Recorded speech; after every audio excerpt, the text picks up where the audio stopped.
తూర్పు దిక్కున చూసే శ్రీ హనుమాన్ ముఖం సర్వ పాపాలను హరించేదిగా, దక్షిణ దిక్కున చూసే శ్రీ నరసింహుడి ముఖం శత్రు భయాన్ని పోగొట్టి విజయం చేకూర్చేదిగా, పశ్చిమ దిక్కుని చూసే శ్రీ గరుడ ముఖం భూత ప్రేత తాంత్రిక భయాలను పోగొట్టేదిగా, ఉత్తర దిక్కు వైపు చూసే శ్రీ వరాహ ముఖం గ్రహదోషాలను హరింపజేసి అష్టైశ్వర్యాలను అందించేదిగా, ఆకాశం వైపు చూసే శ్రీ హయగ్రీవ ముఖం విజ్ఞానాన్ని, విజయాన్ని, ఉత్తమ జీవిత భాగస్వామిని అందించేదిగా పురాణాలు చెబుతున్నాయి.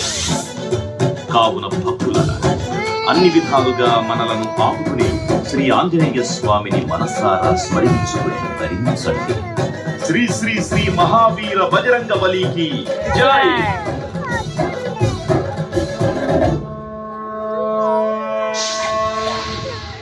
జై శ్రీరామ్, జై జై శ్రీరామ్.